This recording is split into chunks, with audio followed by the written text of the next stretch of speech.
Hi, Rolo. Just wanted to ask: do you think with red pill knowledge, men could reprogram themselves to stop loving women idealistically?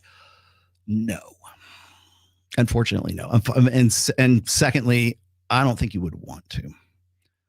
I think that there's an idea right now that the red pill in some way promotes this idea of being like completely 100% logistically logical. You're Mr. Spock. The ideal red pill guy is Mr. Spock. Fascinating behavior. Captain, fascinating behavior. Anyway. You got to raise the eyebrow, right? No, maybe this is a good time to insert this into the conversation as well. I would never advocate guys like completely like kill off their emotional side. I would say be less dependent on it. I think most guys tend to be that way. We have to be trained, I think, from a very early age to get in touch with our emotions and be more emotional and be more expressive and be more vulnerable and be more blah, blah, blah. Yeah, because from the time Johnny's 5 years old, he's taught as if he's a little girl. That's why. We have prioritized emotionalism above rational empiricism for way too long. And certainly in this country and in most Western societies right now, we have prioritized the feminine experience, the female experience above and beyond, like grossly overblows the male experience. In fact, to be male is almost to be like, retarded in the clinical sense, is to be, to be stunted.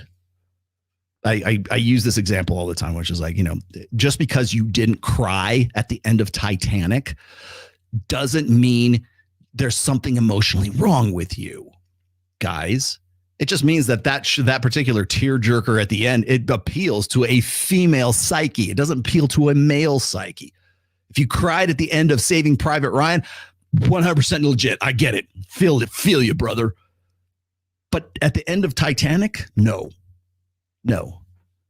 I cried too. Oh, I can't believe that a guy like Rolo's telling men not to cry. Oh my gosh, what a chauvinist. What a 1950s caveman chauvinist.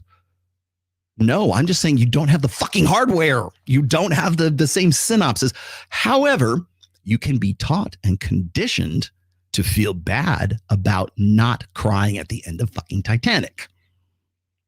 How do we know that? Well, because we can train ourselves to override our instincts, as I was saying before, using the rational brain to turn into the skid.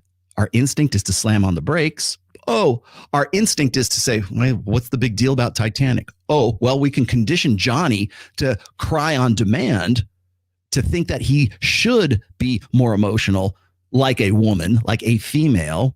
And if he doesn't, he's going to be reprimanded for that. He's going to be ostracized for that. Or there is something very, very wrong with Johnny. We can gaslight Johnny into thinking that he has an emotional, he's not emotionally intelligent, which is bullshit. There's no such thing as emotional intelligence. It's horseshit.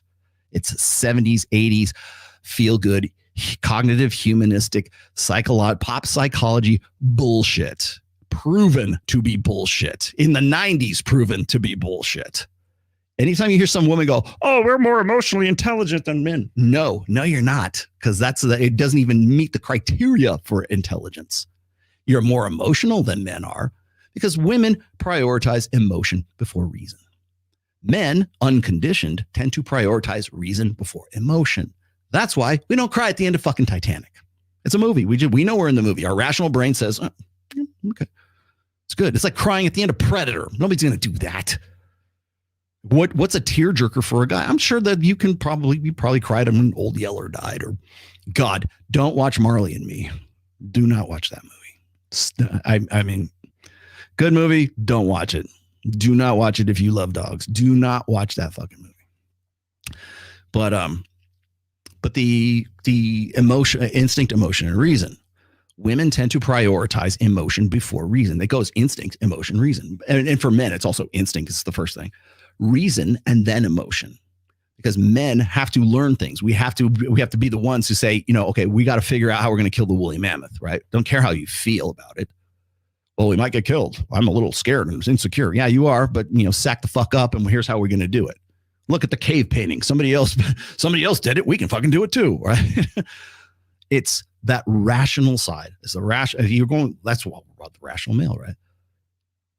when men unconditioned by a gynocentric social order have the ability to sort of like allow their natural proclivities to flourish. As I said before, there's still an element of the environment, right?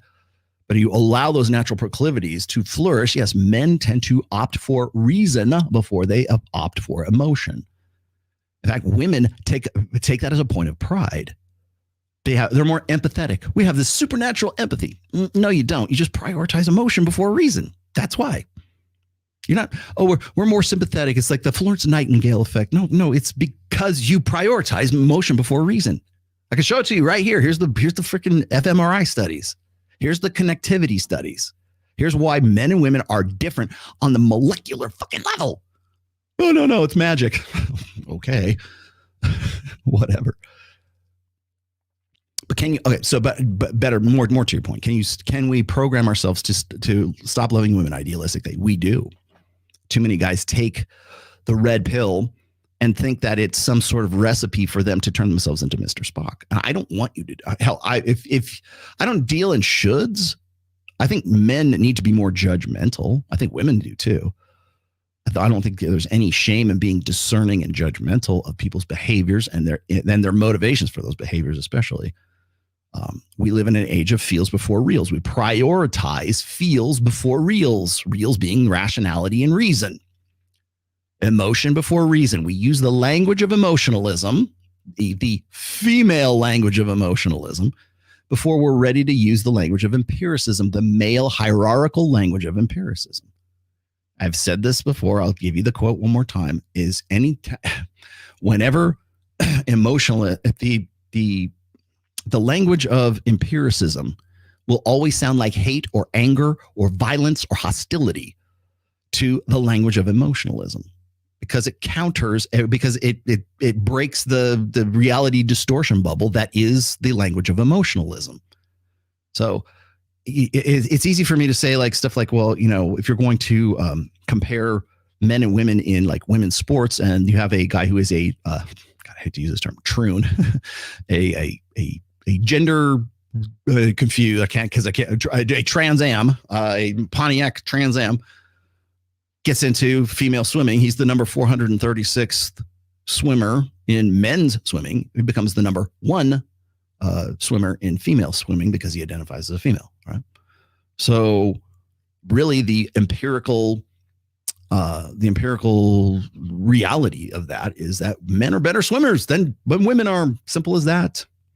He's the number 1 female swimmer, but he sucks when you put him in a pool with a bunch of men. Simple. But the problem is we don't want to feel that way. We don't want it to feel, well, men and women can be anything they want to be, and you can identify whatever you want to, and gender and sex are separate. But no, they're not. I could show you the number 1 female swimmer, and he's a guy.